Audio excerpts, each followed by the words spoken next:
Hey, what's going on, people? It's J.Good of Str8OutDaDen.com. That's STR, the number 8, OUTDADEN.com. I'm on the line right now with producer Maticulous, man. How you doing? I'm good, man. How are you? I'm cool, man. I'm cool. Hey, I appreciate you calling in and spending a little time with us, man. I will say you're one of the first producers that we've had on the show solely.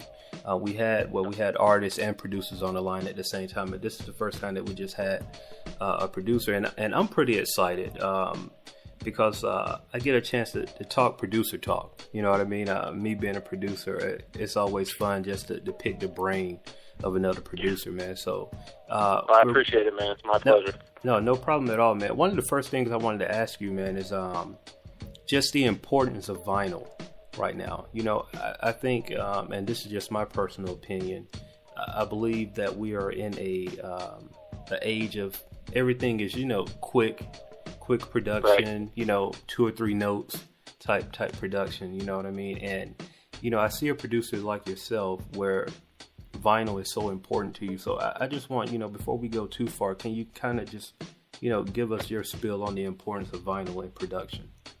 It's everything. It's everything to me growing up.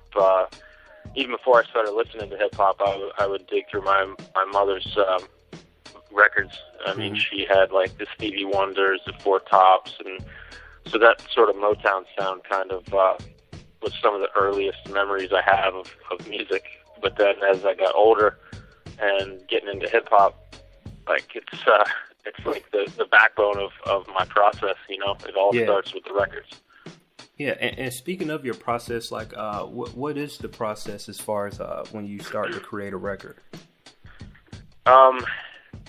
It changes, but most of the time it's usually sounds, not necessarily loops. I'll hear a sound that I like and then work off a sound, chop. But sometimes, there's loops that I don't ever really loop records. I mean, I chop 100% of the time, but, Gotcha.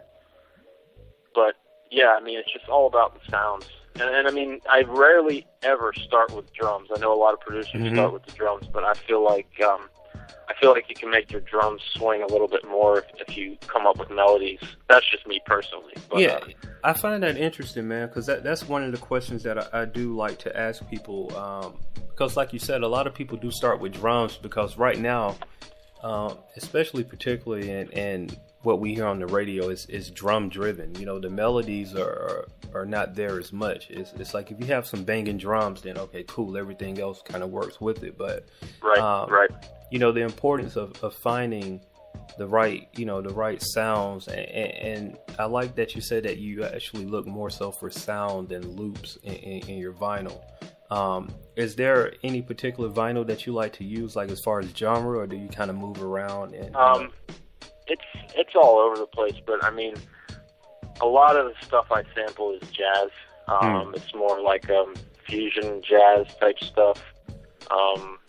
And then I do some like 70s rock and stuff too. But a lot of my stuff is very much jazz and soul. Gotcha. What type of equipment do you use?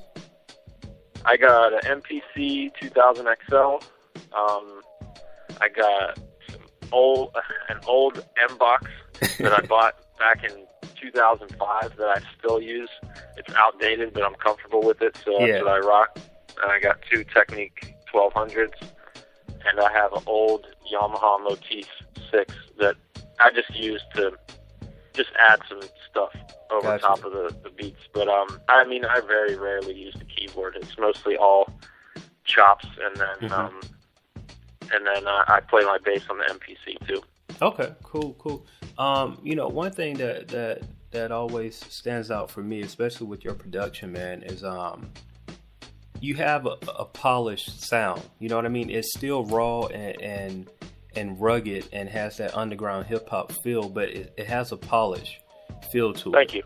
No problem at all, man. Like what is there anything that you do in particular with your mixing that kind of gives it that feel, or is it just the samples that you use? I think it might be because I mean, I do most of the stuff in the MPC, but I don't really save much in the MPC. I always when I make a beat, I do like chops, drums, and stuff, and then I'll bounce everything into Pro Tools, and I'll edit everything in there. Maybe add a few sounds, layer a little bit. But yeah, I like having a raw sound, but I also like it to be very clean too. Gotcha. So yeah, that's basically my process. Yeah. What started you as a producer? I heard you when you were naming the equipment.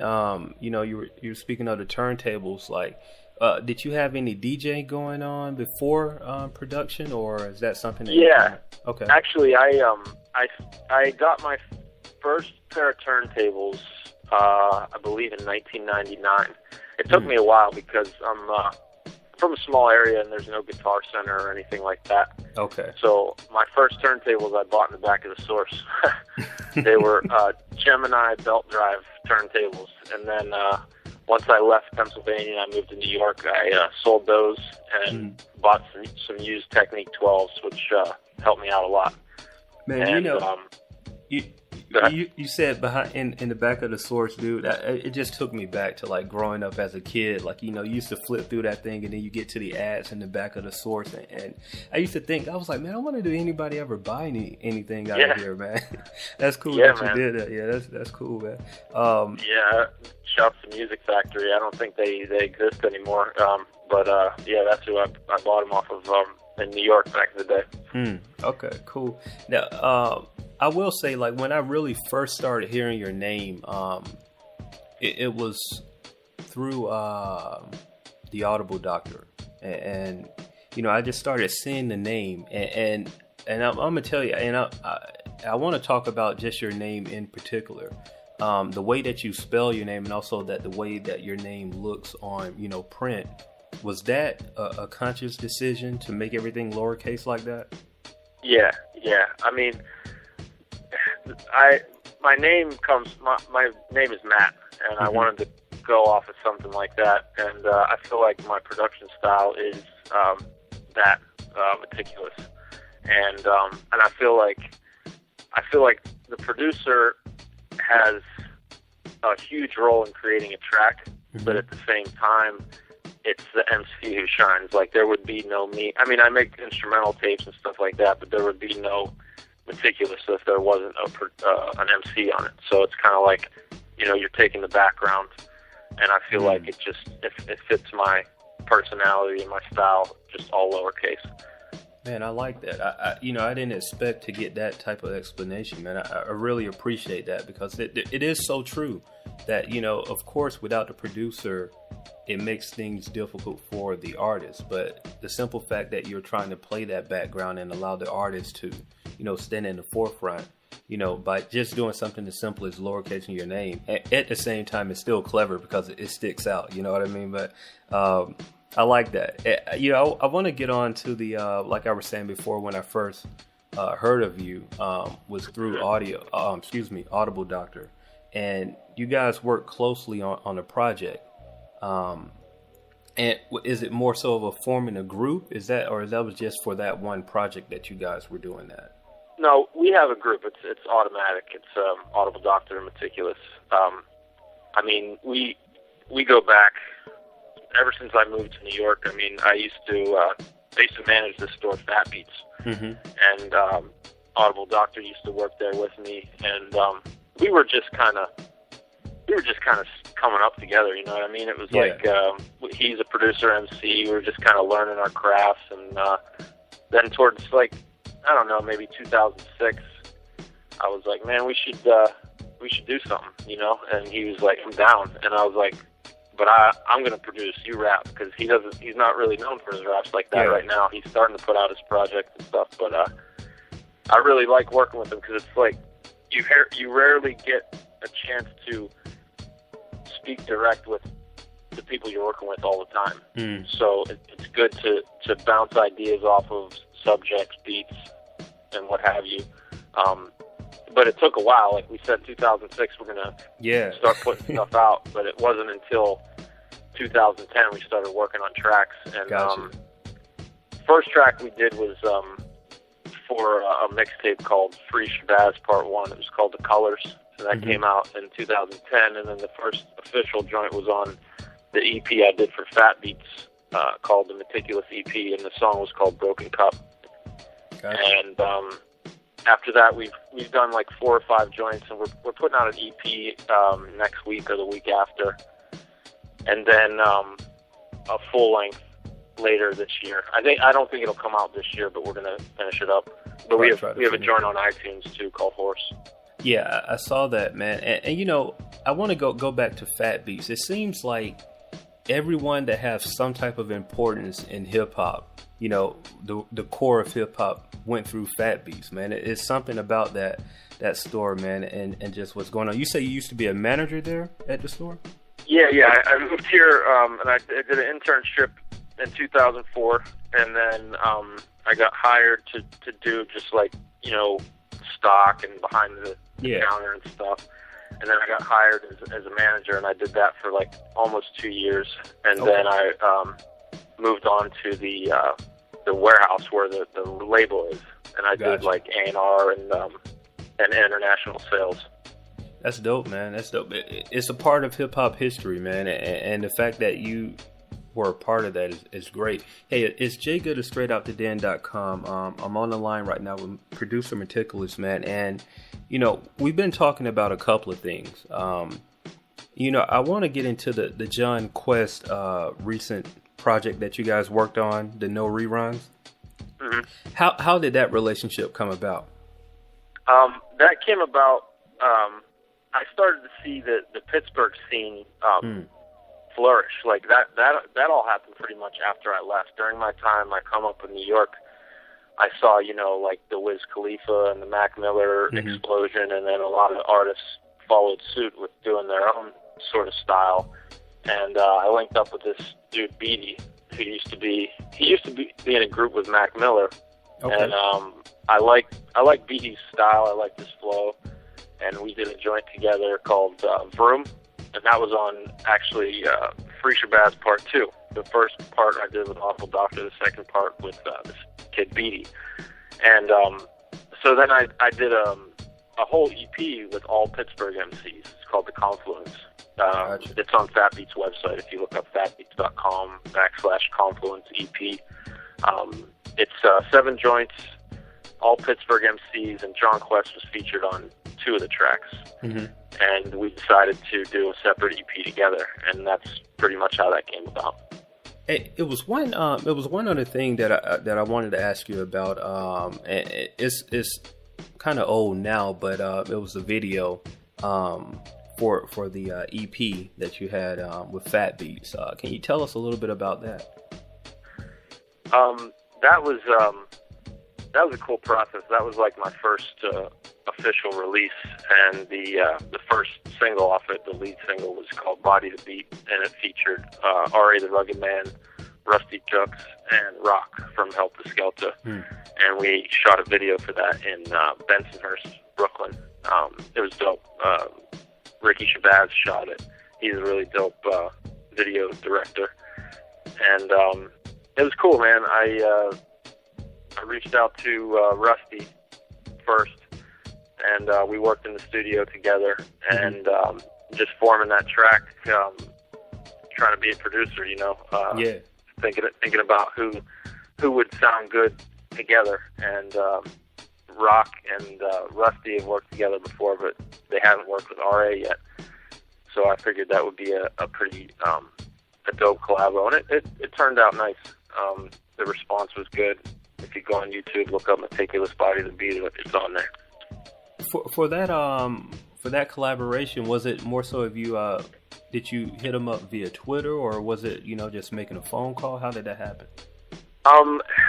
Well, when I was talking to Rusty, that was about the time that him and Marco did the Execution album. Okay. And we had spoke a few times before that, and I just reached out and to see if he'd be down, and he said yeah, and then it just kind of snowballed from there in a good way.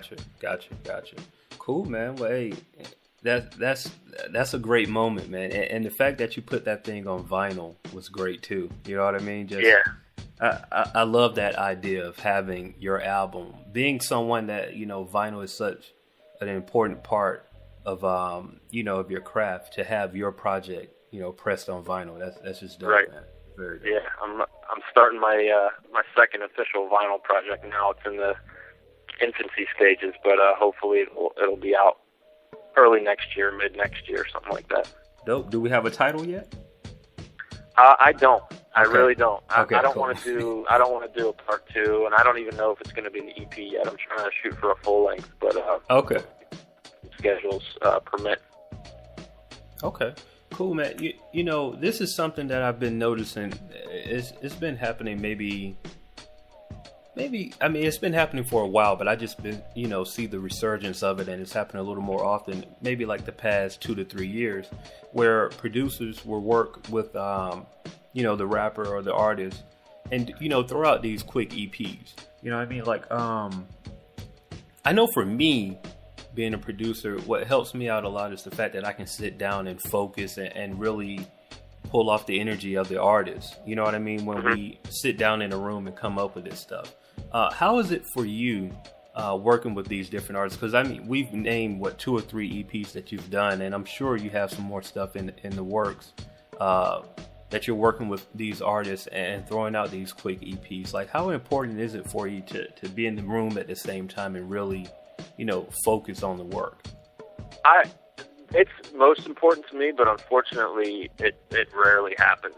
It very rarely happens. My preference is to produce whole projects for one artist, as opposed to like across the board, like producer albums. I love producer albums, but rarely they work, because you very rarely find any consistency with it. It's just like a bunch of beats and a bunch of MCs. Mm-hmm. So that's the biggest challenge for me personally, working with 6, 7, 8, 9 rappers on a project, to try to find some sort of cohesive, you know. But yeah, it's important to me to be in the same room with the MC, bouncing off ideas, but that just very rarely happens. Gotcha. You know, before we get off the line, I did have a question from one of your Twitter followers. His name, it goes by Dad Izza. That's at DAN_IZA. And he wants to know, who are your top 5 producers? Oh man, that's tough. I mean, it changes all the time, but my top 2 are J.Good, and DJ Quick. But the last 3, man, it could go all over, like High Tech, Large Professor, Dr. Dre, Kev Brown. Yeah. Premier, obviously. Man, it goes on and on. Yeah, I hear you, man. You know, the one consistent thing that I hear from you, though, there are a lot of producers that stick to the essence. You know what I mean, of the vinyl and the sampling. And you know, I was going to ask, and kind of to follow up with Dad Izza's question, man. Like, who are your influences when it comes to you know, not only just being a producer, but just having that love of hip hop? As far as hip hop goes, or like all genres of music? I say all genres. I mean, of course, hip hop, we want to know those, but, you know, just as music in general, like your major influences. Well, what made me actually want to make music is hearing Common's like Water for Chocolate. I thought that album was perfect to me. I mean, it just flowed the way it did, and just like the interludes, the way they flowed together, the rhymes, the beats. I mean, Dilla did most of it. Yeah. But yeah, I mean, I was a fan of all that stuff before, but I didn't really know that was what I was supposed to do until I heard that. I was like, man, I just want to do that. That's what I want to try to recreate, but in my own way. Gotcha. I mean, that's a great album to use as a blueprint. You know what I mean? Just the sound of it, like you said, man, from the interludes to, just the breaks in the record and the subject matter, all the way to the artwork, man. I just think it was a great project. Great project. Hey, yeah, absolutely. I do appreciate you calling in. Once again, it's J.Good at Str8OutDaDen.com. That's STR8 OUTDADEN.com. Before you leave, man, is there anything that you want to share with the fans? And also, make sure you give us your Twitter information and all of that so we can stay in contact with you. I appreciate everyone who hits me up and says they dig the music. I mean, that's why I do it. I mean, I do it for myself, but the connection that you can make with someone is probably the most important thing, because that's how I got into the music. I was connected to just so many albums along the way, and it taught me a lot of stuff about life and music. And that's pretty much my goal, is to just connect with people in the same way. And if you want to hit me up on Twitter, it's maticulous21, MATICULOUS 21. Cool, man, cool. Well, once again, it's J.Good at Str8OutDaDen. You can follow me on Twitter at STR8 OUTDADEN. Also follow Maticulous, man, at MATICULOUS 21. Hey, it's spelled a lot better than I did. Hey, I wrote it down and I'm reading it, man. Don't feel bad. I know how it is. I mess up my own name sometimes, man. But hey, I appreciate you taking the time out talking with us, man. Really do. Yeah, thanks, man. I appreciate it. No problem, man.